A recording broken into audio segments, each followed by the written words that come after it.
Nageenyi sammadaadha hordoftoota Wabe Media odeeffannoo August 4 2021 sanii dhiyeessina namni sanii dhiyeessu na Abbaasi odeeffannoowwan keen yeroo yeroo takkisin gahuuf chaanaalii keen subscribe like share godhuu hin dagatina sanii jecha amma odeeffannoo guyyaa irraatiif qabnutti san dabarsina.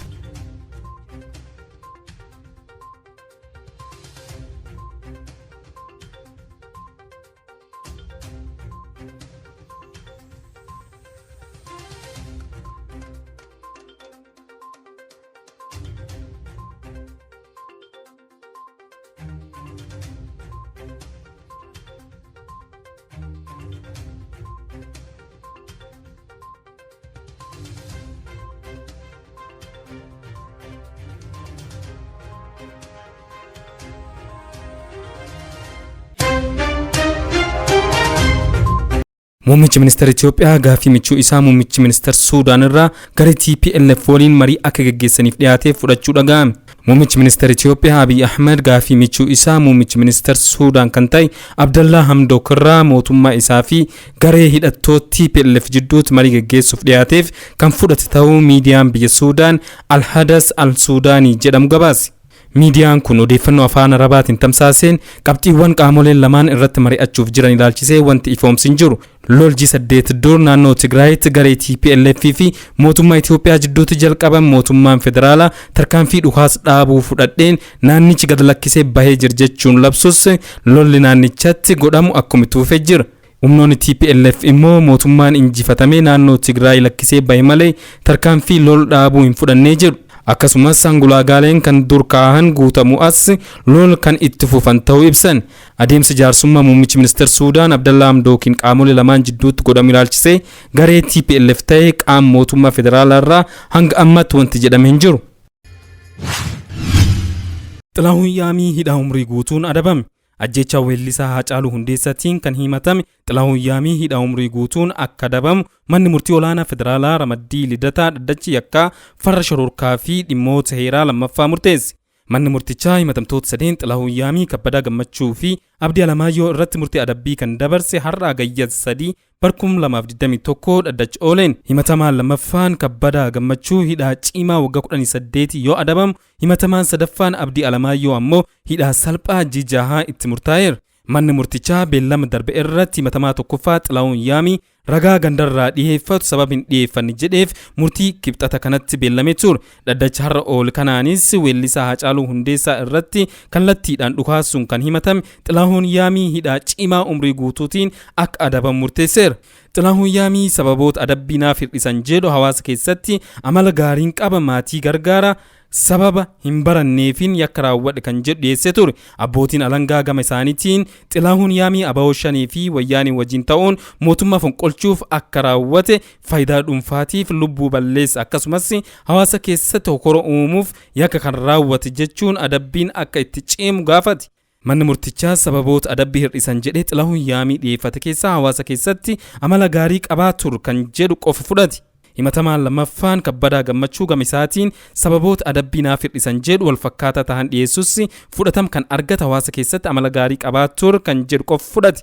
Kabbadaa Gammachuu meeshaa waraanaa seeraan alaa hidhachuun faayidaa hin malle argachuuf jecha yakka keessatti hirmaannaa godheen hidhaa cimaa waggaa 18 akka adabamu itti murteesseera. Himatamaan sadaffaan Abdii Alamaayyoo ammoo yakki raawwatame odeeffannoo kennuu dhiisuu isaatiin akkasumas balaa ajjechaa san booda ture hambisuuf gumaachuu osoo danda'u osoo hin raawwatiin waan hafeef jecha hidhaa salphaan ji'a 6 itti murtaa'eera. Adabbiin namoota sadaan irratti darbe guyyaa to'ataman irraa kaasee waan lakkaa'amuuf himatamaan sadaffaan Abdii Alamaayyoo yeroo adabbii isaa xumuree waan jiruuf yakka biraatiin yoo barbaadame alatti akka gadhiifamu manni murtichaa ajajeera.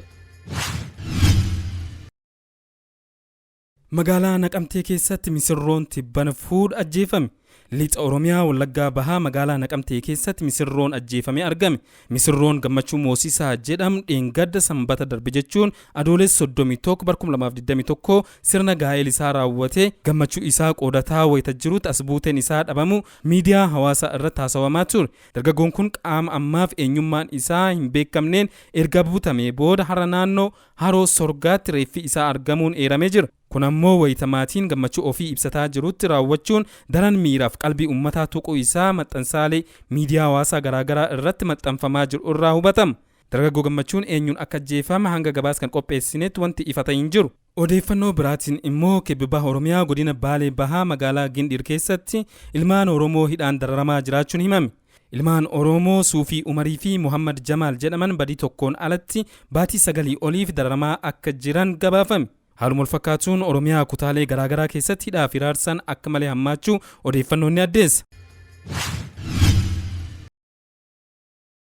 Laga Ethiopiyaa fi Suudaan daangessu keessatti reeffi namoota du'anii argame. Reeffi namoota du'anii bishaaniin dhiibamee laga naannoo daangaa Ethiopiyaa fi Suudaan daangessutti argamuu jiraattonni gama Suudaanii dubbachuun isaanii gabaafame. Kanneen reeffi isaanii bishaan keessatti mul'atu keessaa kan rasaasan rukutaman kan jira yoo ta'u kanneen immoo harki hidhameera. Mootummaan Ethiopiyaa ifatti waa'ee reeffi namoota sababa lolaan bishaan keessaa argaman jedhaman irratti waan dubbatiin qabu. Haa ta'u malee wiirtuun odeeffannoo yeroo lolli Tigray eegal hundaa'e gama Tiwiitaraan akka ibsetti wanti adeemaa jiru ololaadha jedhe. Mootummaan Ethiopiyaa kan dur karoorri humaraatti dhumaatiin raawwateera jedhu gam TPLF'n gadhiifamuuf yaadameera jedhee himatee ture. Lagni Saxiit Ethiopiyaa Takazee jedhamuun waamamu naannoo Tigray waraanni Ethiopiyaa fi kanneen isaan tumsan humnoota TPLF'n wal lolaa turan keessaa.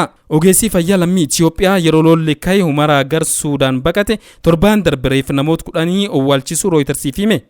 Dabalataan kan gaafa wiixata torbaa argam dabalatee walumaa galatti reeffi namoota 23 argamuu dubbatu. Gamkaaniin Associated Press qondaal Suudaan wabeeffachuun akka gabaasetti bulchiinsi Kasalaa keessatti reeffi namoota du'anii 50 argachuu gabaase. Kunniin ammoo kan ajjeefaman osoo lola baqataniitii jedhame. Wiirtuun odeeffannoo yeroo lolli Tigray eegal hundaa'e namoonni TPLF'if olol geggeessan jedhe wanti isaan dhumaatii humaraa jechuun suurawwan sobaa fi suukanneessoo ta'an mul'ataniiru jechuun ibse. Odeeffannoowwan sobaan tolfamanii fi dogoggorsaa ta'an akka hin tamsaasifamne hundu akka ittisu jechuun waamichas dhiyeesse. Lolli kaaba Itoophiyaatti baatii 8 ol dura eegale rakkoo namummaa olaanaa dhaqqabsiiseera. Qaamoleen garaagaraa mootummaa fi finciltoonni rakkinicha karaa nagaan akka furan waamicha dhiyeessanis wanti jiru kanatti waan geessu hin fakkaatu. Humnoonni TPLF dhukaas dhaabuuf haalduree kan kaa'an yoo ta'u kanaan achi lola akka itti fufan hooggansi isaanii himanni mana murtiitti itti baname Jeneraal Tsaadqaan Gabratinsaay BBC'tti dubbataniiru. Haalduree humnoonni TPLF laf kaa'an immoo mootummaan akka hin fuudhanne qondaalli olaanaan mootummaa Itoophiyaa BBC'tti himeera. Mootummaan Jibuutii walitti bu'iinsa saboota Somaalee fi Affaar biyyattii keessatti mudate balaaleffate. Mootummaan Jibuutii walitti bu'iinsa gareewwan saboota Somaalee fi Affaar biyyattii keessa jiraatan jidduutti dhiyeen kan kutaalee magaalaa guddoo Rippaabilika Jibuutii mudate cimsee akka balaaleffatu beeksise. Gabaasaaleen akka mul'isanitti walitti bu'iinsa saboota Somaalee fi Affaar Jibuutii keessa jiraatan jidduutti uumam kanaan namoonni muraasni ajjeefamanii kaan miidhaaf saaxilamaniiru. Lakkoofsi namoota ajjeefamanii adda bahuu baatullee kanneen du'an namoota nagaa akka ta'an himameera. Namoonnis dhagaa fi meeshaalee biraa poolisoota irratti darbataa akka turan dhagahameera. Ministeerri dhimma biyya keessoo Jibuutii Nuh Hassan ibsa dilbata dheengaddaa kenneen har'a walitti bu'iinsi cimaa mudatee manneen jireenya namootaa gubataniiru. Kun ammoo dhimma mootummaan obsee bir darbuu mitii jedhe. Qondaalli mootummaa kun itti dabaluunis uummanni Jibuutii keessattuu maatiin akka tasgabbaa'aniif tasgabbeessan waamicha taasisan. Nuh dabaluunis ammaan booda mootummaan qaamolee jeequmsa akkasii kakkaasan irratti tarkaanfii barbaachisu ni fudhataa jechuun akeekkachiise. Torbaan darbe keessa walitti bu'iinsi naannolee Affaarii fi Somaalee Itoophiyaa jidduutti uumamee ture. Lubbuun namoota 300 ol badee bu'uuraaleen misoomaa irra badiin dhaqqabu gabaasuun kennee yaadatama. Daandiin konkolaataa fi sararri baaburaas Jibuutii irraa Finfinnee geessu sababuma walitti bu'iinsa kanaatiin cufamee akka ture aangaa'onni naannoo Somaalee BBC'tti himanii turan. Hordoftoota keenya odeeffannoo namaaf qopheeffannaa ganumaa qophii biraatiin waliin gaddeebinutti nagaa keessa nu turaasaniin jenna.